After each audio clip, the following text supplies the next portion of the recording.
Howdy, kids. We are back. I have had a long layoff, but I went to a really fun event recently, and figured it would be a good time to do a few reports and get the channel a little bit active again. So we had a 3500 event set up by Chris, and I think Matt did a fair bit for it as well. They're sort of, along with a guy, Brendan, in up on the Central Coast, sort of basically single-handedly trying to drag Ninth Age's dead corpse in Australia and get it back to life. And quite frankly, after the event that we had the other day, it was good fun. I had a great time, and even though there are only 8 people there, I think we originally had 12, and then we had a few dropouts. If every event's that fun, I fully expect a small community to probably keep developing, to be honest. Anyway, I decided, and I haven't really decided at the moment as I record this, if I'm going to do all 3 games at once or if I'm just going to do one game each. So we'll see how we go as I go through. I don't think these reports are going to be all that long because I don't have all that many pictures. I basically decided to bring my dwarves because I was planning on selling them to get some shelf space and just wanted to sort of give them one last hurrah. And I pretty much took out all of the models that I had painted in an army style that I like. I went through this a little bit on my blog on the Ninth Age forum. This isn't necessarily what I think is good. This is just the kind of army that I want to run when I run dwarves. So even though maybe, those shield unit, Clan Warrior shield units maybe are better off in 10s, say. Some other changes surely would probably make this list better as well. It's not really what I was trying to do when I built it, so I wouldn't necessarily say this is something that I built to be optimal so much as it's just I like the models and I like them in this arrangement and unit size. And I did a few things, like all of these. I just had some spare points, and I figured Runic Standard to the Anvil on all of them seems reasonable. Like, a few of those things just chucked in to fill out points, basically, rather than actually be of much utility. The first game I had was against Jack, who was up from Victoria. So I grudged him, because it had been far too long since we'd had a game together and sung some beers. So, this is my list. Basically just blocks. Runa Readiness is my favourite item in the game, and I like it with my Kingsguard to basically pull off reform shenanigans, maximising contact, switching my general to a more favourable position, blocking enemy characters with champs, that sort of thing. But I don't think I used it the entire event. So Jack's list, he actually came up, he borrowed Matt's Wood Elves. So I think this was partially sort of what he wanted to run, but probably quite restricted by what models Matt had. And I don't think he'd ever played Wood Elves before, because I don't think they're one of the armies he has back home. So this was probably his first ever game with Wood Elves. He brought a couple of units of archers, some dryads, blade dancers with the BSB in there, 2 tree fathers, 4 kestrel knights, 1 eagle, and then a Cosmo adept and a shamanism adept. Considering this matchup, I think that it's like, I don't really know how my list works, because I think I played one sort of practice game with Matt, and it seemed to go well, but I don't really know what it's good at. On the one hand, I thought this is a decent matchup because I've got a lot of bodies, so don't really care about the shooting. I don't know how well I can take down the blade dancers, but they are pretty flimsy, so I might just be able to grind them down with multiple units. Tree fathers seemed like an issue, but I do have quite a few great weapons, so depending on how I can win the movement battle, I figured this would be I figured basically if I can win the movement battle, this game's good. But if Jack outmaneuvers me, I think it's probably going to go pretty bad, because one-on-one I'm really going to struggle against the dancers, the tree fathers. Probably not so much the Kestrel Knights, but them in a combo charge with anything else are also going to do quite a bit of damage. Bring in some pictures up. Deployment was diagonal, and we had a special secondary, which was basically you give. I think it's from the scenario supplement, and it might be called foul manners, but I'm not sure. We kept referring to a unit as a unit with foul manners. But basically, the idea is you select one of your units, and all enemy units have frenzy against that unit. Every time an enemy unit fails a frenzy check, you get a point for the frenzy check against that unit specifically. You get an objective point. And if they're a scoring unit, you get 2 objective points. I slapped it down on my Deep Watch, and Jack slapped it down on his Blade Dancers here. So what we basically have is a tree man on each edge for Jack, his Dryads here, archers, Blade Dancers in the middle, then more archers, and he's sort of got his flying models waiting behind. He's also got a wizard in each of these archer units.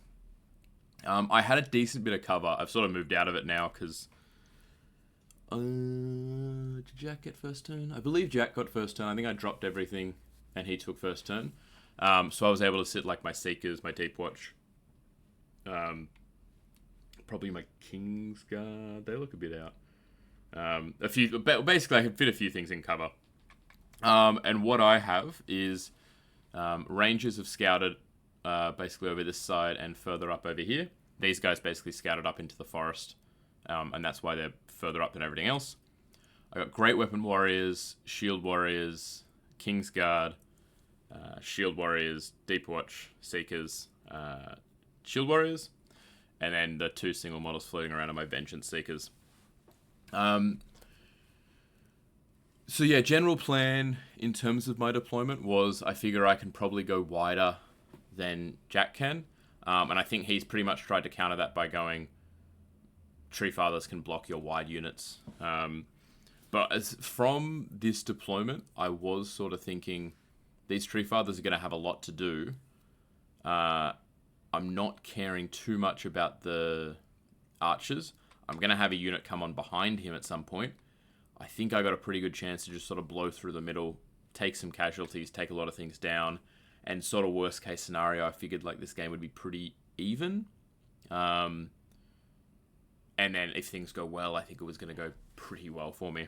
I'll see. I don't even know how many pitches I have, so we'll see how it goes. I didn't have any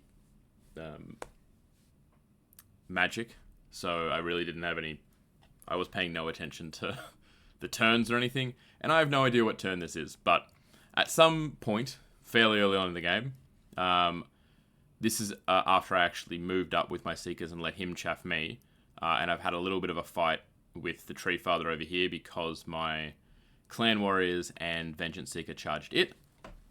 This idea there was really more to try and hold him up and grind him a bit. I didn't really think I was going to win the combat, particularly with Thunderstomps. But we both forgot semi-important things, because for like the first half of the game, he was playing his Tree Fathers as Strength 5 rather than Strength 6, because we both sort of thought, yeah, Strength 5, Toughness 6, that seems like what they must be. Turns out they're Strength 6, and I had forgotten for the first half of the game that when I charge, I get +1 Strength. So, like when my Dwarves charged him... actually, I don't know, it didn't matter here because these guys are only had shields, so I think I actually did remember they got to Strength 4 on the charge. But I'm pretty sure I charged this Tree Father and forgot with my Rangers and my Miners who are going to blow through these Archers that they'd be Strength 6 and Strength 7, respectively. Looking pretty good here, I think, basically, because the Blade Dancers are blocked from doing much damage to anyone, and I've got counter charges everywhere. Particularly because now the Miners have forced his Archers to turn around. I got a little bit lucky, but I think I only lost 5 guys to the round of shooting and the stand and shoot, which I think is pretty good, but actually surprisingly not that far off of average, because if they've got 14 shots, the first round, they're hitting on 3s, So they get sort of 10 hits, do 5 wounds, and I save maybe 1. So he probably does like 4 wounds. The second round, he's only hitting on 4s, so he gets 7 hits, does 3.5, and I save a couple. I save maybe 1. So maybe the average is about 7, and I only lost 5. I thought I got really lucky only to lose 5, but it turns out it's actually pretty reasonable given that there's not that many shots and I've got toughness 4 bodies. But basically what does happen there is I blow through those archers, get into the tree father, and I think I have to send another unit in at some point, but I do take that tree father down. These blade dancers have to... I don't think they actually do end up charging anything, but I just sort of march forward and eventually force him to get into combat. And these slayers, actually, when they beat the dryads, which I didn't expect, but I think in 2... I countercharged with my Deep Watch after they sort of killed a few models each in the first round. Won the combat pretty handily, and the Seekers rolled either an 11 or a 12 on an overrun, and they hit those Kestrel Knights. So that was pretty massive, because getting the charge off on them pretty much meant, like, I can't expect that I'll end up losing that combat. I think, in general, one thing... Jack didn't really use his chaff, I think, at all. And at some point, probably around about now, it would have been good to give him a bit more space. And those Kestrel Knights, obviously, there's no reason for them to actually be up this close. He's so much faster than me. He could have just been, 12.1 away from any potential overruns, and he's still getting whatever charges he wants against my movement 3 dwarves. So this is where you see, I've brought these guys in as a counter charge. I've blocked up these blade dancers with Kingsguard, Shield Warriors, and a Vengeance Seeker ready to charge them. And as I said over here, this is the fight going on where I will end up getting into the tree man eventually. Which is what we see there. It wasn't the Seekers who got the overrun, it was the Deep Watch. So the Deep Watch got into those Kestrel Knights, which is, like, they're going to do less damage, but at the same time, I don't think there's any way that I lose that grind over time. Down the bottom, it has taken a while, but the tree man was able to kill the Vengeance Seeker, scare off the Shield Warriors, but I think he only had 1 wound left at this point. And this will probably be my last picture, if I'm assuming right. Basically what happened in the end was my Vengeance Seeker couldn't make the charge with the rest of the boys, but the other guys did. And just through weight of bodies, he can't kill enough. I've got attacks, strength 4 on the charge. He did take 3 up ward save at the start for the first combat, I think. But yeah, he couldn't sustain the amount of even if we do the same amount of attacks, I'm going to have more static than him and everything. So ground them down, killed them. And at the very end of the game, after I'd failed a couple of frenzy checks, because my BSB was so far away at this point because he was in the Deep Watch, very last thing that happened in the game was these archers failed their frenzy check into the Deep Watch and drew the objective for me. So end result of that one was, I think, 16-4 maybe? I killed a bunch. And surprisingly, I was looking over at my dead pile and there were quite a few models removed. But, like, for instance, Deep Watch have lost half the unit, but they're fine. Seekers have lost half the unit, but they're fine. Clan Warriors have lost 2/3 of the unit, but they're fine. There were a lot fewer actual victory points that I gave up than I thought while playing the game. Because the grinding... Like, he was sort of chipping things off, but not taking points, which I thought was interesting. Drawn objective, 17-3 in the actual game. What have I got happen? Anyone coming home soon? Going to interrupt me? Maybe. Probably not. Alright, I'll just move on to the next game. We'll do them all at once.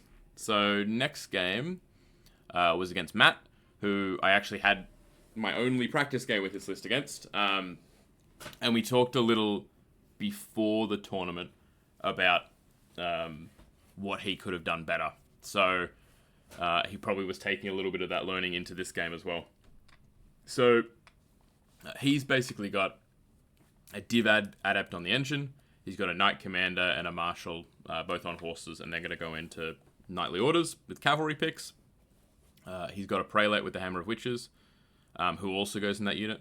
Wait, Prelate Knight Commander, they go into the knightly orders, and the Marshal goes into the Great Weapon Imperial Guard. He's got a unit of 20 handgunners, small unit of support, heavy infantry, 5 riders for chaff, and a steam tank. I think this matchup is relatively good because he just doesn't have enough pieces on the board. So while I can't reliably or easily kill the knightly orders, I probably can grind down the Imperial Guard. And the knightly orders realistically probably can't do enough in the game to justify what is like a almost 700, so plus like a 1200-ish point investment. But we'll see what actually happens in the game. If we get... Oh, I had another picture. Not much different. I think this one I've only got like 2 or 3 pictures of, so we're really going to be, playing Theatre of the Mind again as I explain what went on. So Matt put his knightly orders out here on the left. His support infantry here, his arcane engine here, his Imperial Guard here, his handgunners behind the wall, his riders over on the right, and then his steam tank right here in the middle. I have my rangers who basically scouted and moved up. I must have got... Yeah, I did get first turn, I think. Into the... no, I must have gotten second turn, maybe. Let's have a look. I think it's entered in here. First turn, me. Oh, okay, so... I'll explain the objective first, I guess, because that matters here. This scenario allowed you to give 2 units Vanguard, and basically what happens is the person who loses the roll for sides gets to pick a terrain piece that is like the lost objective or something, and then that it's like King of the Hill, I think, it's like Secure Target but using a terrain piece, and basically both players are playing for the same one. So Matt won the roll for sides, chose the side that he's on with the hill, and I chose the wall here as the objective to defend. So I didn't actually have to be too aggressive in this game, because I could sort of build a little bit of a castle around this wall, which obviously also if we're fighting on it, if he charges me, I'll have distracting. But Matt gave his Knightly Orders Vanguard and his Imperial Guard Vanguard, and I gave, I think I actually played one thing. I gave the Deep Watch and the Kingsguard Vanguard, and I thought that these Clan Warriors who are Shield Warriors had Vanguard. It's actually the Great Weapon Warriors who had Vanguard. But not super important, I don't think, because they would have just sort of reversed position. Pretty much, these miners are in just there to remind me of them, basically. But I had Rangers who on my first turn moved up so they could be out of arc of these Knightly Orders. I think I could... No, I could... I scouted, then he must have moved close. That's how they could get so close. I was thinking they can't move that close if they're 18 away. But I would have scouted, and then he's moved up that far and given me a little bit of an angle, basically. And yeah, pretty much I've just moved up, blocked the Knightly Orders, have some counter charges there. Over on the right-hand side, I basically set up so that between my Rangers and my Seekers, hopefully I can kill their Steam Tank. And then I have Deep Watch, Shield, Clan Warriors, and Kingsguard around this wall to basically hope that whatever gets through amid casualties, I can sort of grind down and beat. Let's just see what the next picture is. Okay, yeah, so I flank charge these Knightly Orders with Rangers. Because... I double fled. So the Clan Warriors in front fled and the Great Weapon Warriors also fled. So he failed towards one of them and it allowed me to get the flank charge. The Steam Tank either charged me... No, I think the Steam Tank moved towards me, didn't make it, and I charged him. But the really important thing over here, because I think if we look at the Steam Tank and where it's positioned, he's got some chaff here to stop things, but it doesn't have enough attacks to win this battle. Worst case scenario, I'm going to hold it up forever with the clan warriors. So the right-hand flank, I reckon that's a dead steam tank and probably me losing 1 unit, if that. So I'm pretty happy over there, even if just to have nothing coming down this side against me, particularly because handgunners and riders aren't a combat threat. He shot a lot of my Kingsguard dead, so I had to move my general back into the shield guys just to sort of keep him not give up 200 points for nothing. The important thing, basically, is the flank charge over here on these knights. I only killed 2, and he, by the looks of it, because his general was on that side, he killed 5 of me. So I think I only won that combat by like 1 or 2, and then he stuck, turned around, and I'm always going to lose that combat eventually. But I do have miners to come, and if the Great Weapon Warriors rally, I've got them as well as a Vengeance Seeker, who's pretty annoyingly far up. Is there another picture here? There is. I'm pretty sure this is the last picture. So can't remember exactly what went on over here with Steam Tank, but riders maybe ran away from charges. Oh, I think these guys failed the charge. These guys then moved because I was like, I can move them. I've got a lot of time over there to deal with him, so I wasn't really too worried about it. As you can see, there's a little bit cut off over here, but these are the Great Weapon Warriors. I've chaffed his knights with the Vengeance Seeker. I've got the Clan Warriors up there to block him again, and the Rangers who lost that combat are ready to help out in a later fight. I think there's no more pictures. Yeah. Essentially, the rest of this game, and honestly, from this point, the tournament gets a little bit more hazy as the beers went down. But I brought my miners on behind him, had the Great Weapon guys in front of him, was able to pincer that unit, and by the end of the game, I'm pretty sure his characters were alive, but I'd killed the whole unit. I don't believe I killed the Imperial Guard, but through like panics or a few other things and cascading charges over on the right, I basically cleared off these riders. I cleared out all the handgunners. The Wizard Engine actually charged my Kingsguard, and then I just chopped him to bits because he rolled a 1 for impact hits. And I can't remember if anything important actually happened with the Imperial Guard, but essentially I defended this wall and I took a lot more points than he got. So if we look at the score, actually not that many more in truth, only 800 more. So if he only lost 1200, because I definitely killed the Knightly Orders and I definitely killed the Steam Tank. I might be misremembering this then. No, sorry, he only got 1200. Yeah, because I got 2000. Yeah, so because I think killed the Steam Tank, killed the Knightly Orders. I must not have killed the Imperial Guard, and I know I didn't kill those. If I didn't kill the Imperial Guard, I didn't kill the Marshal, I didn't kill these characters. So yeah, I think I got sort of the middle parts of his list, and left a lot of meat there, which makes sense. But I did get enough for a 13-7, and then with the objective 16-4. So things are looking pretty good. I think I was first at this point. I must have been, in fact. I must have been first. And then in the last match, I have what I think is a pretty bad matchup, which is Warriors with a Herald, a Doomlord on Wasteland Behemoth, 16 Warriors, paired weapons and gluttony, 12 Warriors with shields and gluttony, 6 big Feldraks, a Feldrak Elder, and 5 Warhounds. So obviously these monsters, not great for me because they stop me. And they're, like, compared to the Tree Father, I think they're sort of more offense heavy, while the fact that they are worse defensively doesn't help me so much because I'm going to lose so many models trying to fight them, basically. In my opinion, bigger thing, though, is that we've got these fast Feldraks who fight. They've got so many attacks and fight better than me. And these warriors that, like, in a one-on-one fight, I can't really beat. I'm not that much cheaper than. And they're... Like, I basically have to combo charge the warriors. But because I'm slow, hard to pull that off. I do have a lot more units, but he's got a lot more maneuverability. So, I think...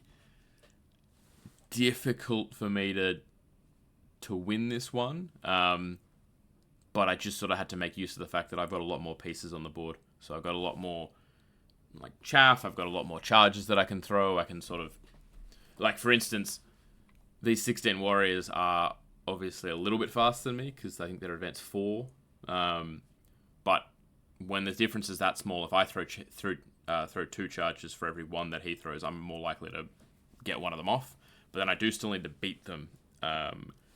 And my shield warriors really aren't going to be doing much against paired weapon, eventually strength 5 guys. But this is how we set up. There's a unit of rangers over here. At some point. And yeah, basically, so he's got his chaff out here, his elder here, his herald here, his doomlord on behemoth here, his feldrax, the shield warriors, I want to say. No, these are the larger one. So that must be the paired weapon guys. And these guys are the shield guys, I think. I pretty much did what I did in game 1, which is deployed my blocks, moved forward, and sort of tried to hem him in. I don't know how many pitches I have here, by the way, so I don't know how when this one will end. So I think, what was I doing? Oh, these great weapon warriors were just trying to sort of, they managed to block. No, it's the herald isn't blocked, but if the herald goes into the Kingsguard, I'm sort of okay with that. Blocking the Feldrak Elder, and basically there to try and get my Rangers a counter charge off. I just got a phone call, so I have no idea what I was up to. I think I was talking about these guys over here. Yeah, basically just moving up to block him and get a counter charge. I still don't really think that 20 Rangers are going to beat something like a Feldrak Elder, even if I charge him. And he also had his chaff there, so I think maybe the miners come on over there or something. This Doomlord is just going to go rampaging through the middle. I don't know what happens to these guys. They maybe stay there, but this Doomlord's gonna cause some problems pretty soon. And the Feldrax, I believe, just clear up these guys, and I'm gonna get a counter charge. The Seekers will lose one-on-one against these guys. I wasn't really sure how it was gonna go, but I expected that to happen, and that is what will happen in these later pitches. If we're on it, which we are. Yeah, so Seekers are getting beaten up. The Rangers these Warriors have turned around and just fight the Rangers. I kind of expect the Rangers to probably just lose that. And these guys who fled earlier from something, I think, have now rallied. Okay, these guys ran from something, I guess. None of them died, so it must have been terror, or I must have decided to run with them. Yeah, the Feldrax beat them up, as I said. And then the Rangers over here are just getting chaffed, so they'll kill some dogs soon, and this Vengeance Seeker is going to come in and countercharge the Doomlord.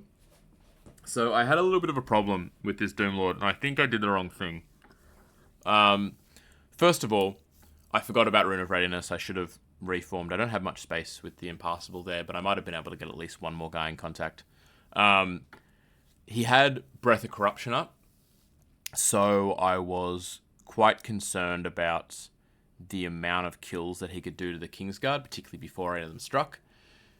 I countercharged with my Vengeance Seeker, but I declared a challenge with my champion. My champion gets obliterated, but that doesn't actually get rid of the Breath of Corruption. It's going to be there in the next turn anyway. Maybe this happened on his turn. I can't remember exactly how it all happened, but effectively, I think giving up that first turn meant that I don't know. Vengeance Seeker.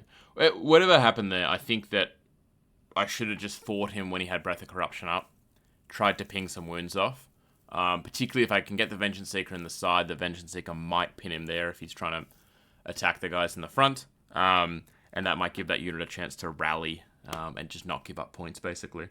or at least until later. But I think what happens here is over 2 or 3 rounds of combat, he kills every single one of the Kingsguard. My general gets away from him and rallies and then gets killed in the next combat.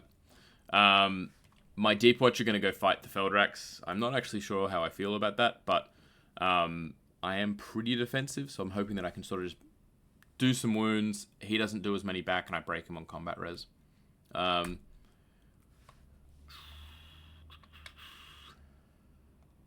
Okay. So yeah, I don't know. Like, the Avenger Seeker's alive over there. He's got a couple of wound markers. I don't know what the hell Herald's doing over here. I think he was maybe chasing off the Great Weapon Warriors or something. He's killed a bunch of Kingsguard already.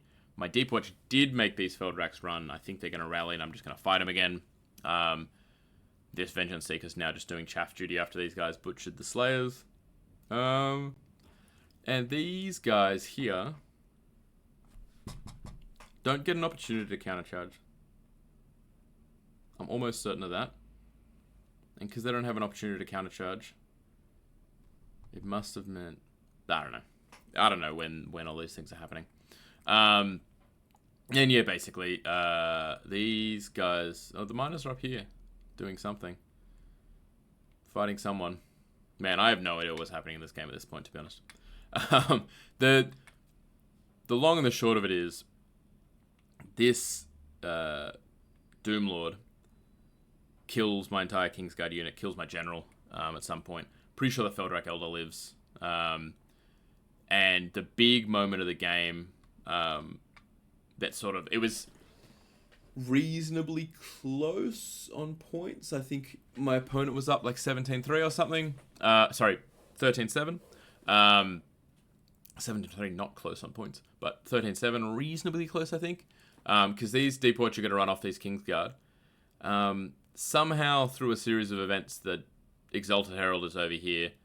The objective that my opponent's trying to get is over here. It's secure target, I think. And the objective that I'm trying to get is over here.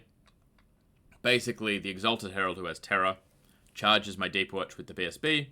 I failed the Terror check and run away, which lost me the BSB, the unit, and rather than winning the objective, we drew the objective because he didn't have any scoring units around here. Which was like pivotal for the event as well, because effectively, if they'd stayed on, it would have been a 10-10, and that would have been enough to actually win me the event, which surprising, would have surprised me, because I didn't think that I was taking much of a gun to this gunfight.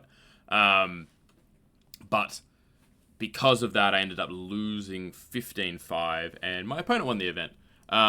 And while, like, I was thinking about this, and I was like, well, why? Like, failing a Leadership 9 Terror check, that's Leadership 9 rerollable terror check, that's disappointing. But if I hadn't, he would have come in to my flank, I think, because I had to do it in a certain way that I had to give him my flanks that I was within 6 of the objective. And so even if I'd made the terror check, he would have won combat, and I would have needed a Leadership 8 rerollable break test. And I feel like a Leadership 9 rerollable and a Leadership 8 rerollable combined, at that point you're getting to a pretty reasonable failure rate. Like, you're surely at about 20% of those that would fail. So I don't really feel very unlucky. And also, I think both... I don't remember this game well enough to say exactly how things went here, but at least in my first 2 games, I think I got a good run of dice. So I reckon, while it was sort of like... Because people were like, what? Like, the TO was sort of watching and saw it happen, and was like sort of a big dramatic, like, oh, like, if that hadn't happened, you would have won the event. Which is sort of a fun thing to be able to go on about, but overall, I think dice were more on my side than not, and I think that that's actually not... It's not that unlucky. Like, it's not as if my opponent had a 1 in a million chance. He'd won overall in the game. He just hadn't got a scoring unit close enough, and I'd managed to push my Deep Watch all the way through the board. And I actually think it's reasonably just reward that he got that in the end and got the victory and got the event. But the overall sort of result there was that I had a really, really great time. I was not expecting to enjoy my dwarves as much as I did. I think part of that was everybody came to the event with lists that were, like, they weren't super tuned. I think it was basically people were like, I like this stuff, so I'm going to take it, which is the same thing that I did. Which obviously gives me a bit of a softer field to play my softer list into, which is always, like, good. Gives you more things that you can do. Whereas if I was playing against super tuned lists, I'm probably just getting pumped by things that I can't kill. And everybody also came to the event with the exact right spirit, which was basically like, I'm going to do fun things more than I'm going to do, like, hyper competitive style. Like, I'm not going to sit in the corner and try and deny a game or anything. I'm just going to play the game because we're here to have fun. And yeah, the end result there was that I had a really, really great time. Really fun 3 games. Saw people that I hadn't seen in quite a while and, like, had a lot of beers, had great chats. And I don't know that I've ever enjoyed a Ninth Age event as much as I enjoyed this one. So I'm super keen. I was a little bit not dim on the game, but a little bit dim on, like, there are no tournaments anymore. I'm not getting to play it very often. And when I went to ETC, I didn't really enjoy the way it was played at ETC, so I was a little bit off on the game in general. But at least the way that, hopefully this is sort of, based on the people that were there and the vibes and everybody had a great time, I think hopefully that this will be the way it continues. And if it is, I'm not going to be searching for another game anytime soon, because this was fantastic. I had so much fun. We got another one at the end of the month. I'm actually trying to weigh up at the moment whether I should go to that or whether I should go play a game of rugby. I'm leaning towards the event at the moment, but I'm not yet decided.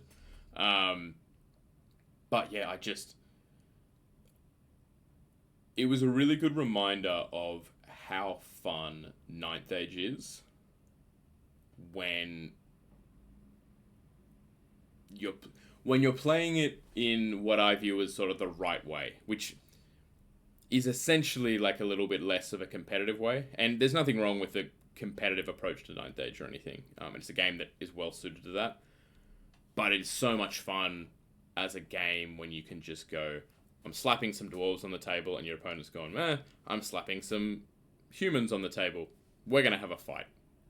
And I don't think there's ever been a Warhammer game that I've played that had that feeling of, you know what, I can take whatever I want, and so long as I'm not trying to be the best in the world with the strongest ever list, things will go fine. So long as you're playing sort of that little bit level above, like, top competitiveness, I think you can basically take the things that you want and you can just have so much fun with this, which is not something I've experienced in... I've played a few other games.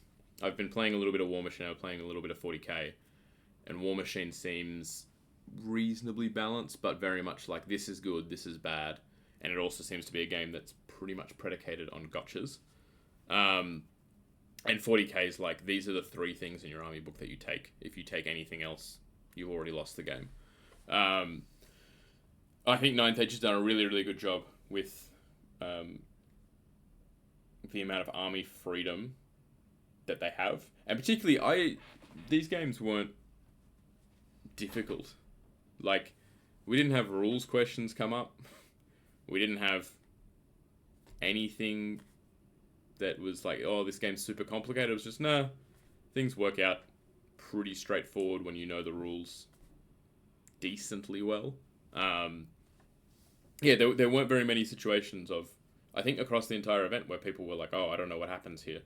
I think those situations sort of pop up when you're really trying to game every millimeter, that you get to the really intricate side of the Ninth Age rules, which they've done a job to try and cover, basically, because they know their situations come up. But at least the way that I and my opponents were playing on the weekend, it was never confusing. Nothing ever came up that wasn't pretty straightforward in how you handle it. So, yeah, loving it and highly recommend it. Hopefully, third edition is good. Um, I don't know when my next video will be out. I don't know what it'll be about. I picked up some Star Wars Legion models, so I might play that. I might do a video on that. I might do a video on War Machine at some point. Yeah. Let me know, like, if you guys particularly want to see certain things. I do want to do a video at some point of my painting style, because I've developed sort of my own painting style, which is very quick and easy. Yeah, I've got. I want to do a painting video at some point, but I haven't quite figured out exactly how I can get a good sort of camera feed of my actual painting table. But we'll see. I mean, at this point, I'm playing a lot less games, so there's not really as many opportunities for battle reports. I'm not really doing the online events because everybody seems to have moved to Warhol, and I just don't like Warhol. Which isn't really anything against it, but I'm just very comfortable with UB. I enjoy that, and I find it easier to interact with than Warhol. But yeah, we'll see. Hope you enjoyed this one. Let me know if there are any particular things that you're wanting to hear about, wanting to see. Yeah. See you, boys.